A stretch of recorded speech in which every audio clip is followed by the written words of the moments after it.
Buckle up, racing fans, we're about to take a trip through time. Our destination? The history of Gran Turismo. This legendary franchise redefined racing games. It's a series that's all about passion. Passion for cars, passion for racing, and passion for pushing the limits of gaming. Gran Turismo's story began in the 90s. A man named Kazunori Yamauchi had a dream. He wanted to create the ultimate driving simulator. He wanted a game that felt real, a game that captured the thrill of the racetrack.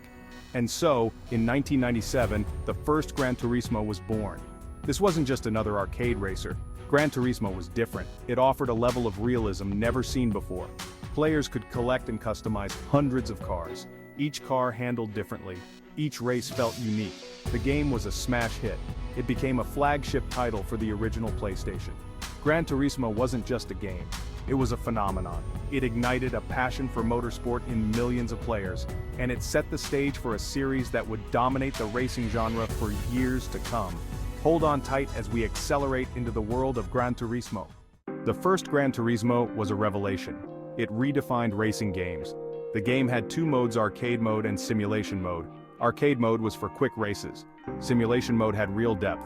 Players earned licenses, bought and tuned cars. They competed in various races. The attention to detail was astounding. The graphics were groundbreaking. The cars looked stunning. The roar of the engines added to the immersion. Gran Turismo had arrived. The racing genre would never be the same. In 1999, Gran Turismo 2 roared onto the scene. The sequel took everything that made the original great and cranked it up to 11. More cars, more tracks, more realism. Gran Turismo 2 was a monster of a game. It featured a staggering collection of over 650 cars from around the world. Players could race everything from humble hatchbacks to exotic supercars. Each car was meticulously modeled. The game also introduced new tracks and racing conditions. Players could now race in the rain, snow, and even at night. These additions made the game even more realistic and challenging. But Gran Turismo 2 wasn't just about quantity. It also made significant improvements to the game's physics engine. Cars handled even more realistically. The game also introduced new gameplay mechanics. One such mechanic was the ability to adjust a car's suspension and aerodynamics. This gave players even more control over their vehicles.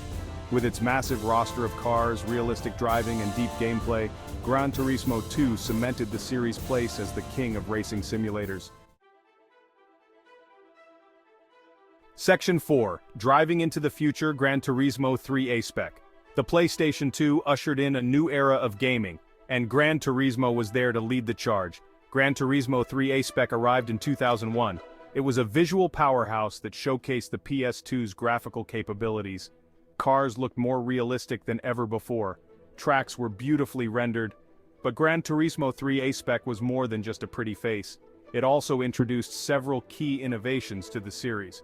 One of the most significant was the inclusion of rally racing. This new discipline tested players' skills on dirt and gravel roads. It added a whole new dimension to the game. Another innovation was the introduction of the driving line. This visual aid helped players learn the optimal racing line for each track. It was a valuable tool for beginners, but experienced racers could turn it off for a more challenging experience. Gran Turismo 3 A-Spec was a critical and commercial triumph. It pushed the boundaries of racing games once again. It solidified Gran Turismo's status as a gaming icon. Section 5. Online and onwards: Gran Turismo 4 and beyond. Gran Turismo 4, released in 2004, was a massive game. It boasted over 700 cars and 50 tracks, but the biggest addition was online multiplayer. For the first time, players could race against each other online. It was a game changer. Now, players could test their skills against the best in the world. Gran Turismo 4 also expanded on the series' signature realism. The game featured a dynamic weather system. Races could start dry and end in a downpour. This added an unpredictable element to each race. The series continued to evolve with Gran Turismo 5 and Gran Turismo 6. These games introduced new features. They refined the gameplay.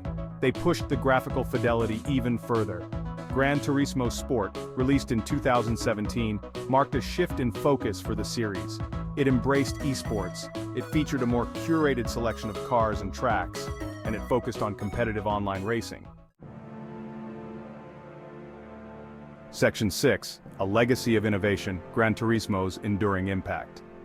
From its humble beginnings on the original PlayStation, Gran Turismo has become a global phenomenon.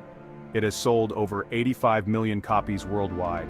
It's one of the best-selling racing game franchises of all time. But Gran Turismo's impact extends far beyond sales figures. The series has left an indelible mark on gaming culture. It's inspired a generation of racing game fans. It's helped to popularize motorsport around the world. Gran Turismo's legacy is one of innovation. It's a series that's never been afraid to push the boundaries. It's a series that's always strived for realism.